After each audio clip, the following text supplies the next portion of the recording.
Madam Mayor, recording has begun.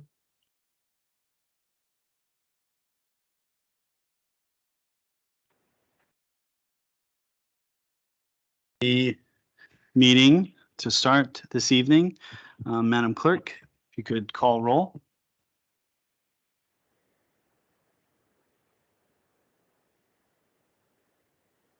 Mayor James, Here. And before we go, I would like to officially hand the meeting over to you, Mr. Mayor Pro Tem, even though I will be attending and I will be actively participating. So as you have stated, the meeting is all yours. Thank you.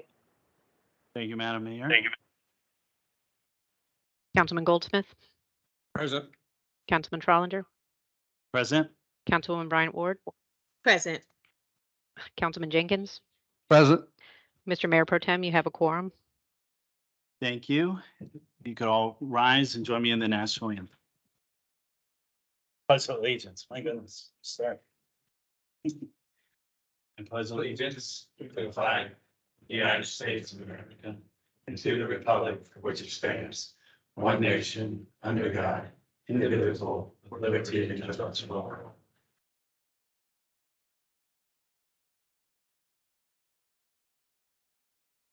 At this time, I would ask council if they've had the opportunity to review the meeting agenda for tonight. If they have, they have a motion to approve the meeting agenda.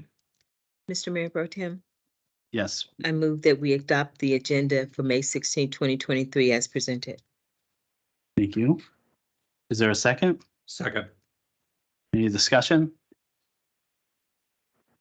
Okay. All those in favor in approving and adopting the meeting agenda as presented, please say aye. Aye. Aye. Thank you. And at this time, I would like to call to order Town Council public hearing for this evening. Thank you all for joining us. I would like to officially call this public hearing on the fiscal year 2024 tax rates to order at 6:02 p.m. Madam Clerk, could you please review the procedures for this evening's public hearings? Certainly, Mr. Mayor Pro Tem. Town of La Plata public hearings are conducted in the following manner. Call to order, review of public notices, summary of town staff report and recommendation, questions by the town council to town staff, written documents entered into the record, speakers from the public, additional questions by the town council, closing of public hearing.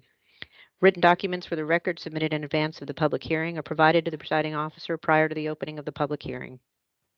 At the appropriate time, the presiding officer will call registered speakers to the podium. Speakers who have registered to speak in advance via the town webpage will be recognized prior to speakers who register upon arrival at the public hearing. At the discretion of the presiding officer, speakers' comments may be limited to 3 minutes and may not be yielded to another person. A sign-in sheet was provided at the entry of council chambers for any public hearing attendees to register to speak if they have not already done so in advance via the town webpage. Registration to speak has now ended.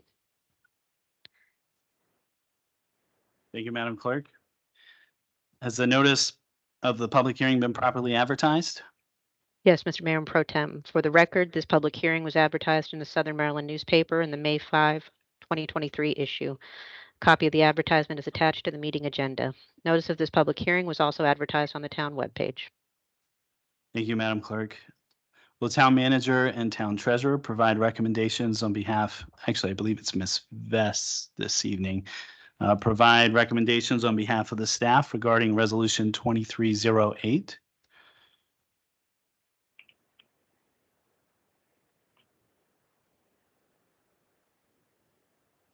Good evening, Mr. Mayor Pro Tem, Council, Madam Mayor. It is the recommendation from Finance. I'm here on behalf of Ms. Larson, the treasurer, this evening.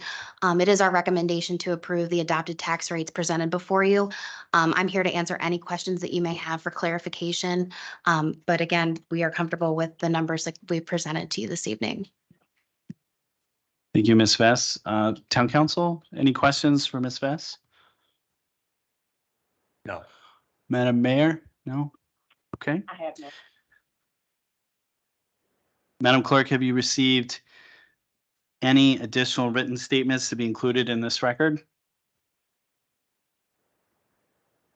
No, Mr. Mayor Pro Tem, none have been received. Thank you. And at this time, Madam Clerk, you have given me the list for speaker registration for this evening for the public hearing. At this time, no one has signed up to speak this evening. So at this point in time, I'm looking for any other questions for Mr. Manuel, Ms. Vess at this time. And if we don't have any, we're going to move on to the closing of the public hearing. Mr. Manuel, anything else? Okay. This concludes the public hearing on the fiscal year 2024 tax rates, and Town Council will hear no further comments or questions regarding this issue. Thank you, Ms. Vess. At this time, I believe, Mr. Manuel, we're looking for consent to move this to legislation. Yes, Mr. Mayor Pro Tem, that is correct. It will be under legislation for introduction unless council has an objection. So Okay. consent would be in order. Okay. Thank you, Mr. Manuel. Looking for a motion to, actually, I'm looking for council as to whether you agree to move forward this and putting this on legislation. Mr. Goldsmith? Yes. Okay, Madam Mayor? Yes. Councilwoman Bryant Ward? Yes. Councilman Jenkins? Yes. Okay. And I am a yes. So, Mr. Manuel, we have consent to move forward and put this on legislation. At this time, I would ask if council has had the opportunity to review the minutes from April 9th, 2023. And I would entertain a motion for approval of the minutes or any changes if there are any this time. Mr. Mayor Pro Tem, Yes. I move that we adopt the April 9th, 2023 meeting minutes as presented. Was it April or should it be May? You know what? It should be May. You're It'd be right. May, so Let's, with the noted correction. That's it. that is a correction on the fly. Thank you, Councilwoman Bryant Ward. With the presentation of the minutes with the noted correction of May 9th, not April 9th, May not be on there. 2023. Any second? Second. Okay, any discussion? Okay, all those in favor of approval of the minutes for the meeting of May 9th, 2023, say aye. Aye. Okay, at this time, I believe Councilman Jenkins, you have a proclamation to read on behalf of Madam Mayor and Council. Thank you, Mayor Pro Tem. Here's a proclamation regarding National Public Works Week. So I'll read it into the record. Whereas public work professionals focus on infrastructure, facilities, and services that are of vital importance to sustainable and resilient communities and to the public health, high quality of life, and well-being for the people of the town of La Plata. Whereas these infrastructure, facilities, and services could not be provided without the dedicated efforts of public works professionals who are engineers, managers, and employees at all levels of government and the private sector who are responsible for building, improving, and protecting our nation's transportation, water supply, water treatment, solid waste systems, public buildings, and other structures and facilities essential for our citizens. And whereas public works professionals stand ready to respond at a moment's notice, recover the scene of disasters, emergencies, and life-threatening situations, and restore critical infrastructure and services. Whereas it is in the public interest for the citizens, civic leaders, and children in the town of La Plata to gain knowledge of and to maintain a progressive interest and understanding of the importance of public works and public works programs in their respective communities. Now, therefore, we, the Council of the Town of La Plata, do recognize the week of May 21st through May 27th, 2023 as National Public Works Week and urge all citizens to pay tribute to our public works professionals, engineers, managers, and employees, and to recognize the substantial contributions they make to protecting our national health, safety, and quality of life by connecting the world through public works And this is signed by the mayor, Jane E. James Mayor, James Goldsmith, councilman, Matthew D. Trollinger, councilman, Evelyn Bryant Ward, councilwoman, and myself, David M. Jenkins, councilman. And I would also just add my own personal thank you. I saw that today when they picked up our trash in Clark's Run, and I see it when they fix in the middle of the night, culverts collapsing and other things. So really appreciate their work for us. Thank you. Thank you, Councilman Jenkins. I think he speaks for all of us, Director Stahl, for the professional work that your folks do all throughout the town. The unsung heroes of the infrastructure and the network of keeps our roadways clear and available and our businesses moving forward with water and sewer. So this is a week that we can reflect on that. And if public sees your folks out and about, probably be a good idea to go over and say thank you to them for all the work that they do. So publicly, thank you.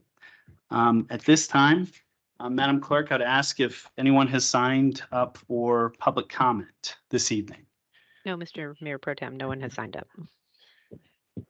Okay, there is no one here looking to speak for public comment. Then I'll move forward. Is there anyone here this evening that would like to state their comments for a few minutes? Okay, moving forward. I'm going to invite Ms. Vess back up for our budget discussion, if you will. Thank you.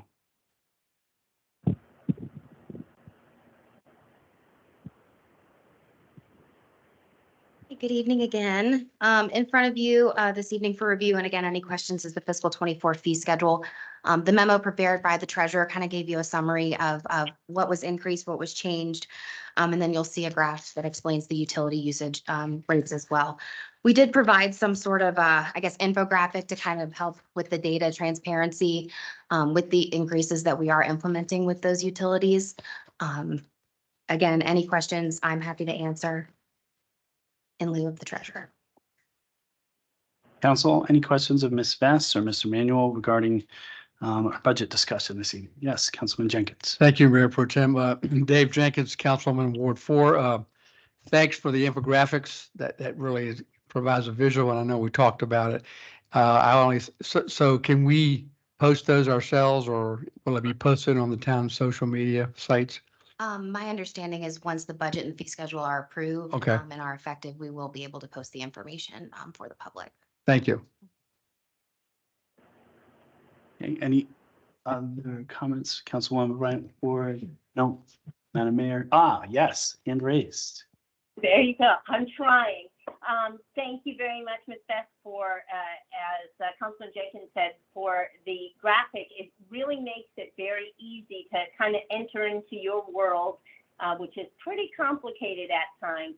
I really appreciate the justification on the Excel spreadsheet of what raised and what you eliminated. So it was very easy to do.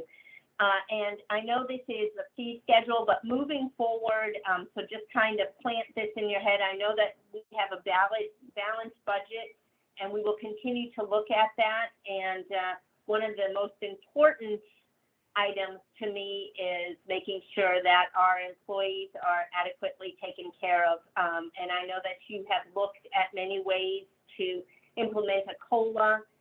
Even though the CPI right now is 7%, that fluctuates daily. I know that. So we will continue to look at ways to take care of our employees moving forward and making sure that they are adequately compensated for the jobs that they do. So thank you so much for that. And thank you for the fee schedule. I greatly appreciate it. You're very welcome. Thank you, Madam Mayor. Any other questions for Ms. Vess? No? Okay, Mr. Manuel, I believe that was for reading this evening. Or are we looking to push that? Yeah, I believe this will come back next week for a public hearing. Okay, thank you. Ms. Vess, you are item 5.2 as well. Any outstanding budget items that you would like to inform us of? No, we've had no changes since our prior meeting when we were able to reach the balanced budget. Unless you all have any items that you would like further clarification from finance, we don't have any updates. Mr. Mayor Pro Tem. Yes. Councilwoman Bryant Ward, Ward 3. I do have a question, and it's kind of like an elephant in the room. We had the RFP out to look at the actuarial study for all employees, of course, and in particular, we were looking at for the police officers. How will that fit into the budget? Will it play a part? We've got a balanced budget now. When we get that RFP back and we do that study, what happens? Yeah, I think I can address that. That will be up for discussion next week. We are bringing it back to council to clarify, to make sure we're getting the necessary information out of this study we want before we put out or engage. We're looking at engaging with Bolton, who is a carrier. So that will be next week. And investigating Maryland State Retirement System only allows you to, because if we were to go under our own system, we would have to leave Maryland State Retirement. And in order to do that, you're only allowed to do it on June 30th, I think is so it would have to be June 30th, 2024. So my question was, and I understand all of that. My question is, when we do the actuarial study, if we decide to move forward, how will that factor into our budget? So obviously this year, it's a done deal. It's not going to happen this year. It's not going to happen in this budget. Yeah, that's the thing. We would be ahead of the game potentially by doing the study and knowing where we're going. So if we do choose to fund our own plan, we can sort of evaluate that as the FY25 budget process takes off. So in doing that, would we be able to prepare in advance? So there's a cost. Sure. And this year we are, raising fees. We don't have any other income other than fees, taxes. Right. We would take that into consideration when we're preparing the budget in advance of, the budget season. Sure. Yeah. Okay. And that would be all part of that discussion. Okay.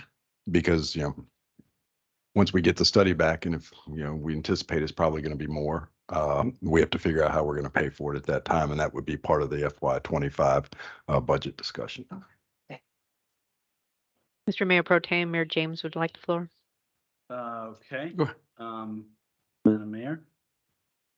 Just to follow up on that, Mr. Manuel, it sounds like if we do go to our own pension plan, that won't happen until 2025.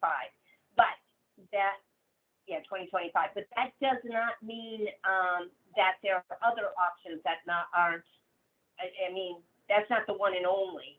There's the 401k and all of that. And kind of piggybacking on what Councilwoman Bryant Ward said, is there something that maybe can be implemented before pulling out of a pension plan? I mean, we may not want to pull out of a pension plan. I think that is fraught with danger on so many levels, but it could be beneficial. You've got the employee that has 9 years in, and they're 10 years vested into that. So there's a lot to consider, but I guess my question is, will this study just take place in June of 2024 moving forward, so the budget next year, or are we still examining things such as a 401k matching in lieu of? Yeah, I think that would be something that would be considered. I think we'll consider all options available.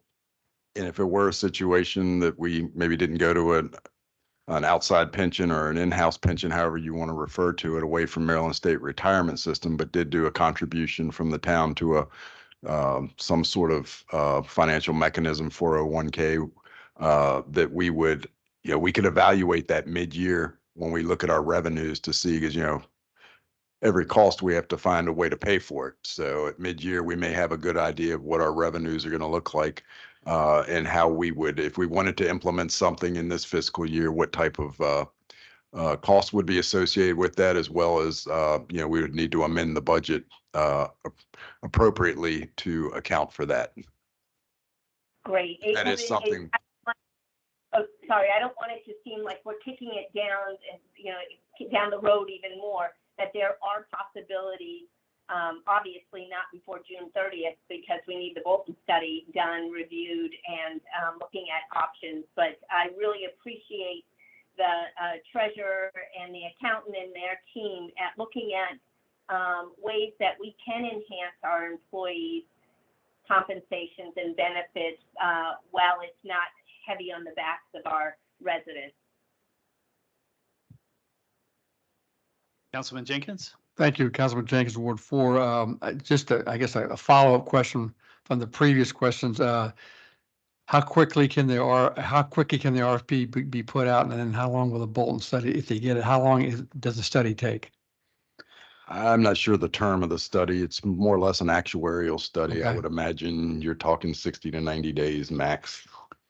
Once again, I don't want to steal all the thunder from next week's conversation, but yeah, I would anticipate us, after we receive input from council, being in a position, and then Monica Kennedy, Director of HR, will be here.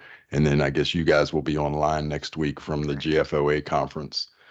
So we'll have staff available to answer your questions next week, more specific to the pension discussion. Thank you. Thank you, Mr. Manuel. I would just make a comment if there's no one else. I do appreciate the complexity that is trying to move plans. I think one of my biggest concerns, I think many on council share it, is us getting into a kind of a endless loop of studies that run out of time before they're effective, and we end up kind of talking about the same thing every 6 to 8 months. So if it's appropriate next week, if it's possible, when we're discussing, the RFP and everything else, is trying to put a tentative timeline together that's, obviously it's got to be flexible, but even if it's just reconvening on some of these issues as we go down the road, so that we can hold each other and whatever group we're working with accountable, so that, all of our staff and our folks that are working on getting these numbers and everything have some kind of reasonable expectation, and the folks that are kind of relying on that. So if we can do that, I think that's very important. Yeah, and the one good thing is, I think we found in Bolton, if that is the desired path, we do not have to do a traditional RFP process for that, because we are piggybacking off, I think it was Rockville. Correct. Similar program that they did for Rockville. So that will save us time. It's just a matter of making sure, we want to make sure that when we do engage, sort of what you're speaking to, we don't want to give you numbers and you say, well, what about X, Y, and Z? We want to make sure that if we're going to pay for a study, we want it to be useful, and we want to be able to implement or use that study, the data from that study, to sort of lead a discussion on making, the best decision for the town. Thank you, Mr. Manuel. Thank you, Ms. Vess, very much. If there's nothing else for Ms. Vess, thank you. Thank you. And at this time, I'm going to welcome Ms. Minor.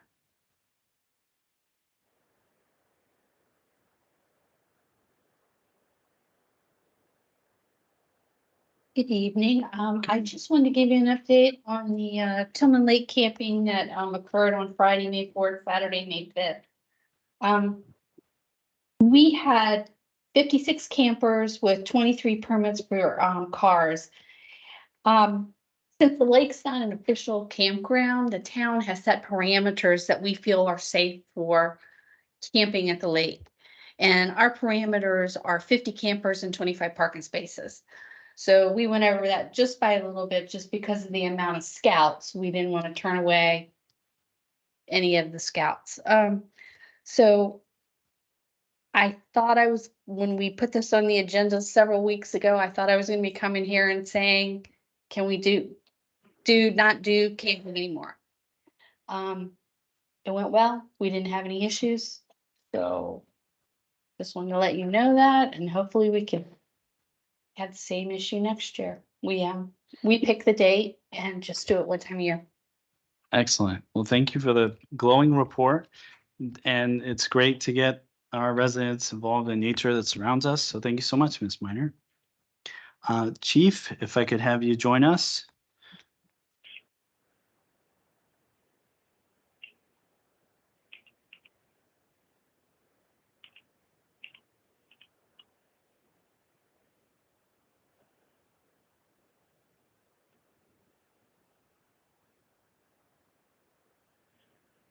Good evening, Mayor, out there in internet land, council, Mr. Manuel. Lieutenant Bagley, our range master and firearms expert, is here with me to answer any technical questions that you may have. During the discussion about the American Rescue Plan funds received by the town, the La Plata Police Department requested funds to be set aside to upgrade and improve the agency's protective gear. The agency transitioned to its current 40 caliber Smith & Wesson handguns in 2013, 2014. The process was taking place when I arrived as chief. That has been 9+ years ago. Our firearms are exposed to elements, and over time, parts wear out. Aside from the daily wear and exposure of the elements and the trend in law enforcement to move back to 9mm handguns, our new officers are trained at the Anne Arundel County Police Academy on Glock 9mm handguns. To me, consistency and familiarity are extremely important for training and liability purposes when it comes to firearms. Just as an aside, we're extremely fortunate that Chief Awood agrees to train our officers at the Anne Arundel County Police Academy. The training is nothing short of outstanding. They train our officers free of charge. They only request that we provide firearms and other instructors to Academy students when needed. Currently, a police seat for a police academy starts at $4,000, depending on the academy, and it can go higher. Currently, the Anne Arundel County Police Academy has or is currently training 8 of our new officers. As soon as the budget is adopted, I'll be reaching out to Chief Awood again for seats in the next class. We keep getting those seats, and this is just more of an aside, as we've received such constant feedback from the academy staff that the La Plata recruits perform extremely well. In fact, Becca Cheney is the assistant class leader to the class that's in session now. Back to business. The purchase of the Glock handguns would be made under the Maryland state contract. While we're transitioning to new firearms, we wanted to add weapons mounted lights and a green dot system. This is to assist our officers with marksmanship. We're responsible for any and every projectile fired. These tools are important to helping our officers meet that goal. The green dot purchase will be made from a local vendor here, Gun Monkeys. The holster and weapons mounted lights would be purchased from Whitmore. The ammunition for transition training and field carry would be made by Bulk Ammo. These purchases are underneath the ARPA threshold required for a state contract. The purchase proposal was presented to and found to be in compliance with ARPA rules by the town consultant. The total purchase price would be $40,448.42, entirely funded from ARPA. If there's any questions that I can answer, or Lieutenant Bagley, please let us know. Councilman Goldsmith? Is this the first time we'll have had green dot capability? Yes, sir. Well, okay. Now, I'm always like to take advantage of excess things. What are we gonna do with the old guns? Historically, the agency has sold the firearms back to the officers, and some of that money will come back. We know we have folks that want to purchase them. My condition would be, if the town agrees with that, is that if the officer purchases the firearm, if they can't sell it, they can pass it down, but I don't want one of our firearms being sold and possibly used in a crime. So we had that contract in Greenbelt. It worked well. So I would want to do the same thing here.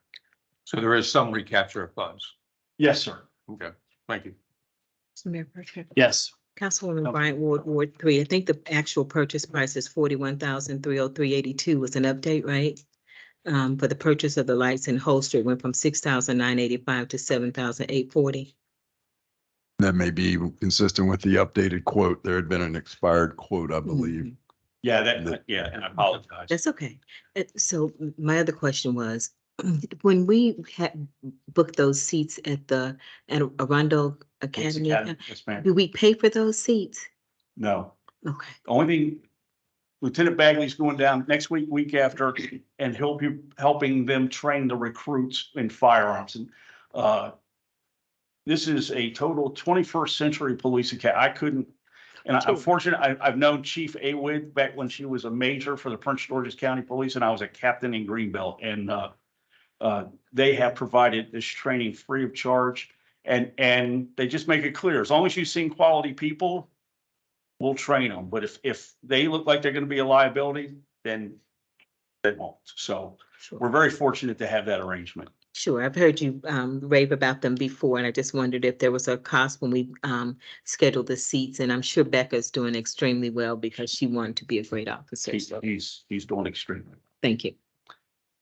Councilman Jenkins? Thank you, Councilman Jenkins, Ward 4. Chief, thanks again for the progressive thinking and moving forward. Councilman Goldsmith asked my question about the weapons. I have another question. Shouldn't we, as a council, and speaking for myself, reach out to the chief in Anne Arundel County and provide some kind of letter of thank you or something just to recognize their graciousness in helping train our force? I mean, I think that would be greatly appreciated. I send a letter after every. I know, I know you probably do, yeah. Yeah. And like I said, I've known Chief Haywood for many, many years. And just sometimes people are reluctant to train officers that don't work in the same county. And she has just welcomed our folks with open arms.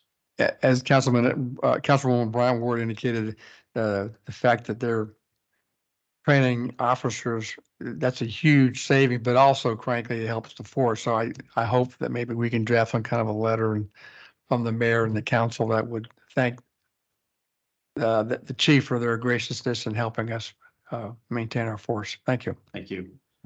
Thank you, Councilman Jenkins. Senator Bagley and Chief Schinner, I think what I was looking at, as far as the difference in the guns that we're going to be using potentially and the ammunition, is this potentially will save the town money over time. Is that true? Is 9mm more cost effective than the 40 caliber over That is time? correct. And some of the problems, we're currently using the Smith & Wesson brand M&P 40, and we're noticing over time some just quality control issues with some of the weapons, some repairs we've had to make.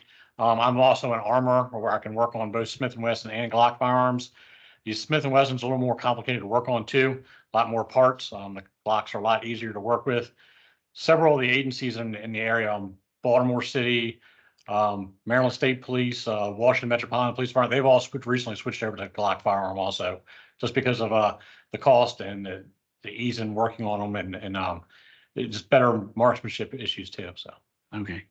I saw potentially 50% in savings over time. And of course, we're making a bulk purchase and we're going to be hopefully not using many of them, but that's fantastic for looking forward. Mr. Manuel, as this is under the threshold, are you just looking for consensus to spend as I believe it is over the $20,000 threshold, so we would be looking for a consensus to move this forward to legislation. Yes, sir. Okay, and this is with the amended number that Councilwoman Bryant Ward mentioned, which I think we got these later this afternoon from. Yeah, and I believe she stated $41,303.82, I believe. 41,303.82 is reflected in the resolution. Okay. Councilman Goldsmith, what say you in moving this forward to legislation? I approve. Okay, Councilwoman Bryant Ward, Yes. Councilman Jenkins? Yes. Madam Mayor? Yes. Thank you. And I'm yes. Mr. Mayor. Thank you, Chief. Thank you. Thank you, Chief. Thank you. At this time, I'm going to welcome Director Harrington for a very exciting discussion on our urban tree canopy final report, which was detailed and got graphs and there's a lot to think about and digest. I'm so excited to hear from you. Thank you. Good evening. Good evening, Director Harrington, for the record. So yes, this is the urban tree canopy assessment plan that we had recently completed. The work was done by the Davie Resource Group in conjunction with the Alliance for the Chesapeake Bay, and that was grant funding that we received from the National Fish and Wildlife Foundation. So it started off with a street tree inventory. Their team went around and they inventoried all the existing street trees that we had, looked at the condition, the types of trees that were there, and general GIS analysis of our existing canopy. They put together a plan to kind of give us some recommendations moving forward. And as they state in the plan, it's Plata's vision to build and sustain a diverse street tree population by prioritizing, preserving, and growing tree canopy on public land and by encouraging tree planting and preservation on private land. This will allow La Plata's urban forest to help the town clean up and capture stormwater runoff, diversify and more equitably distribute trees across the town, and achieve the town's goal of 60% tree cover. So this ties into a lot of the comprehensive plan goals that we currently have in place. This is not meant to be a standalone plan. It's meant to be used in conjunction to guide us in policymaking and decision-making and code revisions. We had two main goals with this tree assessment, which was to implement our MS4, or our stormwater management permit, to help with stormwater runoff, and to implement the town's forest conservation ordinance. So there is the urban tree canopy plan in total, and then the tree inventory summary available. It does show that we have a vast majority of certain types of trees, and overall we need to increase our diversity and look at different areas for prioritizing planting. I've also recently been made aware that there is a Forest Bill 526 that was passed by the state of Maryland. And it's a big change. It's a really big issue, and it's most likely going to lead to required code revisions and changes to our policy. So I'm currently looking into that more and looking at our tree assessment and our forest conservation ordinance, and seeing how we might need to update those policies and codes moving forward. With that, I'm happy to answer any questions that you may have. There may be some that I can't answer, so if there's any I can't, I can certainly go back to Davie Resource Group or Alliance for the Chesapeake Bay and respond in kind. Thank you, Director Harrington. Council? Yes, Councilman Jenkins? Thank you, Mayor Pro Tem, Councilman Jenkins, Ward 4. Director Harrington, this is terrific, and I applaud you and the staff and the town for moving forward on this. This is a great process. You kind of answered my question. One of my questions is with the with the governor signing the new bill. Haven't fully read it myself, so I was curious how this would affect this report as well as our own forest conservation process. So yeah, it shouldn't affect this plan. As I said, this is more of an assessment, just seeing what we have and kind of putting some kind of goals in place. But the forest bill itself will change how much forest conservation is required, the ratios that are required. Right now you have, when we do a forest conservation plan, there's a worksheet that they have to fill out, and it shows you like you have to maintain 15% forest conservation for a property. And I think it's increasing to like 20% for certain things. And then there's generally a 2-to-1 ratio for reforestation or offsite planting. And they're changing that to 1-to-1. It's for every tree you take down, you have to do a certain number. So it may change some of the technical attributes to our code. We also may need to update how we address the technical manual. If we want to utilize the state's technical manual directly, then we don't need to update that. But it's just something that we have to look at a little bit closer and see what are our goals and how we want to align that with our code. thank you for that. Again, that was, you must have read my mind. That was a good connection to make. So reading it, this would not affect a development that's already in the pipeline, right? Correct. So most likely, if we did do a code revision, just like with any of our other code revisions, Okay. we'd have to put in a vesting clause that if Okay. you had a plan that was submitted prior to the effective date, you have X number of years to do, complete or, build out the project. If it expires, or if you have to restart, or it changes in a significant way, Mhm. then you would need to come into compliance with the code. So there would be vesting Okay. provisions. And then this wasn't necessarily looking at development, but of looking at street trees on essentially public rights of way, right? Correct. And there is a certain percentage of the plan where we're looking to get the public to start planting private Okay. trees as well. I know it's unfortunately, Zach with Alliance for the Chesapeake Bay was a huge part of this process, and he's since moved on to a new job. But we were starting the La Planta project where we were gonna help landowners get Mhm. trees and put them on their property. So we're still hoping to move forward with that. We're trying to encourage as many trees as we can, and just seeing how that ties into everything.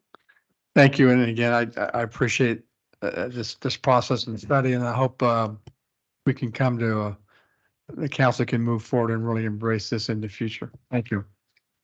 Thank you, Councilman Jenkins. Councilwoman Bryant Ward. Thank you, Madam Mayor, Pro Tem. So I just had a real, Mr. Mayor Pro Tem. I said it just, sorry about that. So I just had a question. So in reading through this, I saw errors of commission and errors of omission. And it said that this report might include some trees that weren't really actually counted or seen. Is it right? It's a standard kind of. Statement. Yeah, because Okay. because they're doing an inventory, there's a level of human error involved. So Okay. it's just a, Okay, basically, okay. yeah. One quick question. I saw in here the type of trees, pears. My understanding is we can't plant Bradford pears, but other group of pears that are good? I don't know that fully. I know Bradford pears are very bad. And we do not want Bradford pears in the town. Not only are they just not a good tree, they break very easily, they smell awful. And they don't offer a lot to the environment around us. So yeah, we're definitely not looking to plant any Bradford pears. And I think there's quite a few in the family that we probably wouldn't recommend either. But I can't see Madam Mayor because of the memo being on She the is screen. requesting the floor, sir. I'm here and I do have a comment on there and a question. First of all, Director Harrington, wow. I read this report and it was very easy to read. I especially liked the ordinance review where you had the chart and had the priority level there. To me, that is moving forward, and it kind of gives me a little insight as to where your mind is, what is important, since this is kind of your world there, what's important and how we're moving forward. So thank you for that. I have glossed over Senate Bill 526, and I can see the differences on that, which will definitely require a code revision on ours, but thank you for pointing that out. And the one thing that right now is a hot topic on several people's minds in the town is the forest conservation. I have heard from several residents that they think that it is not properly being followed. And perhaps this might give them more clarification or reference back to that. I have no doubt that it is being properly followed. I think it is just not being well informed on what classifies as forest conservation and what we do with that. So hopefully maybe this guideline will answer so many questions of people that have felt like we are not following our own rules. So thank you for that. Thank you, Madam Mayor. Director Harrington, I did have a couple questions for you, if I may. First, I guess, to comment, overall report, it's fantastic, really comprehensive. I noticed that a lot of the recommendations as far as the maps, a lot of them were focused on Agricopia. There's a large stretch of just flat, no shade, no cover whatsoever. And then it seemed to center back as far as kind of the more urban landscape as to the median use. And I would presume we would have to work with state partners for those types of projects, even though that it's in the incorporated town, given that the medians we're talking about is 301, right? correct. Would that be available for funding from the state if it's a project involving the state roadway, perhaps? Potentially. The other question, that's great. The other question I had was, it noted that we actually gained tree cover from 2011 to 2021. Is that of 106 acres? Is that due to annexations or replanting or? I don't know off the top of my head. Okay. I was curious because I know that the overall study said the majority of our trees in town were young versus old. Well, I do know that there's a couple examples for like in Pine Grove, which was Heritage Green, they did mining in that area. And then once they finished mining, they let it regrow and replant. So there's several instances where that might be natural regeneration. I know we did lose some street trees due to inadequate planting strips. So there's a lot of things that are taken into consideration with that. But I don't know the full extent, but I'll make a note and I'll look into that. And I know we have on our website an area for residents to look up native species, right? Yes.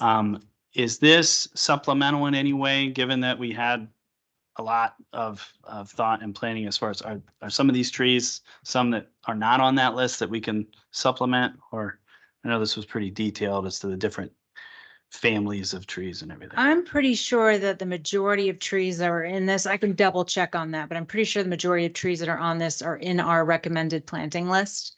And that's on the town's website. It's a little hard to find, but I think we have a quick link now to the environmental page recommended planting list. And Okay. it's fairly comprehensive, not only with trees, but shrubs, ferns, different types of things like that. But I can also double check that and make sure that it is encompassing everything that we're talking about in this plan. Thank you. And I guess the next plan of action with this is just be on the lookout for incorporating this in our adequate public facilities ordinance or other things as we move forward. This does affect a lot of different code revisions, not only the streets and sidewalks, complete streets, forest conservation. It ties into everything. When you look at trees and how developments move forward, our subdivision ordinance, they all have to tie together. So it will be addressed in several different sections of code. Okay, well, thank you so much. Any other questions for Director Harrington at this time? Okay, thank you very much. And moving on to matters of legislation, Mr. Manuel. Thank you, Mr. Mayor Pro Tem. First item, ordinance 22-13, fiscal year 2024 tax rate. And this is for introduction tonight only. An ordinance concerning Town of La Plata FY24 tax rate for the purpose of adopting the Town of La Plata FY24 tax rate and all matters generally relating thereto. Okay. Mr. Manuel, I apologize. I forget when we're doing this as for introduction only. We just consensus to move forward? Yeah, but it's just basically a first reading, which we can consider complete. It will come back to you next week for a second reading, at which time the council can consider adoption. Okay. Questions? Yeah. Councilwoman Bryant Ward? So does that include the conversation about the Heritage Green Special Taxing District that's in here, but I don't see it referenced on the agenda? Is that a part of the same discussion? Yeah, it was an appendix, I believe, to the, Right. Yes. Okay. Yeah. That's Section 2, is there any, would you like to give us a little bit more info on that being part of the, Not really. okay. It's everything we've discussed. I just saw that we were talking about the tax rate and I didn't know how the. Yeah, Tax- Martha can explain. Oh, I definitely can. Thank you very much. And I do want to reiterate for the record that we are not raising any of our tax rates from prior year. I did mention that, did mean to mention that earlier. As far as the Heritage Green tax rate goes, we did receive our special tax report.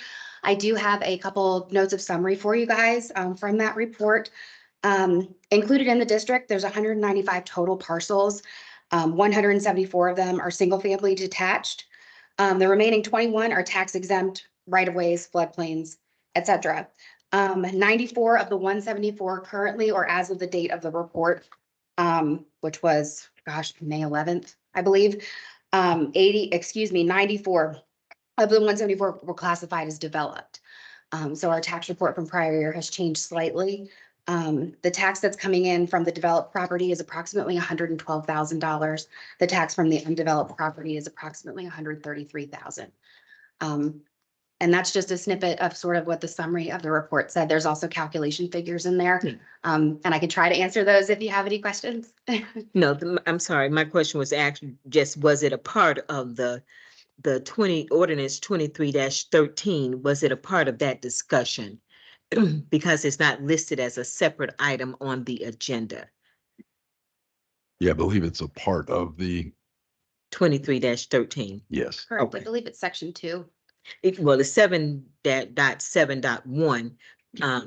But I just didn't, know how it factored into our decision making. If it was, I mean, we're talking about the FY24 tax rate, and then we have this special districting annual special tax report, and I didn't know how they were part of the same What conversation. the relationship is Yes. between the two. And I believe the special tax district is said that was part of the methods and That's correct. So they do tie together slightly, just in that we want to recognize the tax revenue coming Okay. in. It is subsequently going out to meet our debt obligation, but we just cover it in the same conversation. Okay. Because it is, again, a tax rate that we are collecting revenue for. Okay. Thank you. Okay. Thank you, Ms. Mayor. Oh, yes, thank you for that question and further clarification, Ms. Vest. I appreciate it. Any other questions for Mr. Manuel or Ms. Vest? Council or Madam Mayor? No? Okay, thank you. Mr. Manuel? yes, sir, Mr. Mayor Pro Tem. Next up, we have Resolution 23-18, La Plata Police Department purchase of civil disturbance and protective gear for officers. Tonight, this is for introduction and consideration of adoption. A resolution concerning La Plata Police Department purchase of civilian disturbance and protective gear for officers for the purpose of authorizing the town manager to enter into a contract purchase agreement of civil disturbance and protective gear for officers of the La Plata Police Department and all matters generally relating thereto. Thank you, Mr. Manuel. Do I have a No. motion to adopt Resolution 2318 presented by the La Plata Police Department this evening? Mayor Pro Tem, I make a proposal, resolution 23-18 be accepted. The Plata Police Department purchase of some civil disturbances and protective gear for the officers.